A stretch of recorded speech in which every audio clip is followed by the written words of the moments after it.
How to remove verification required in App Store. Hey guys, welcome back to this YouTube channel.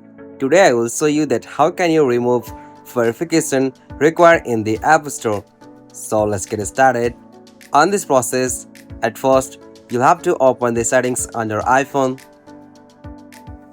Alright, so after you open the settings, scroll down and go the options like screen time.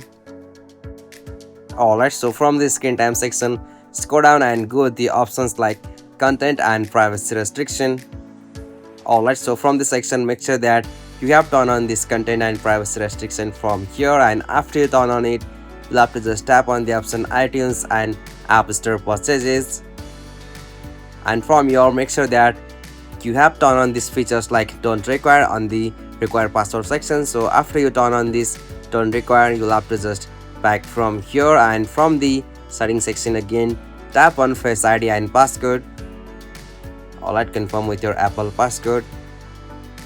Okay, so from the Face ID and passcode, you'll have to just turn off the Face ID or passcode for iTunes and App Store. So after you turn off it from here, you can easily remove the verification required in the App Store while you are purchasing or installing any application on your iPhone.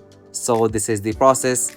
Hope you found this video helpful to you, and please don't forget to subscribe our YouTube channel for more quick and short tutorial like this. Thank you for watching this video. Have a nice day.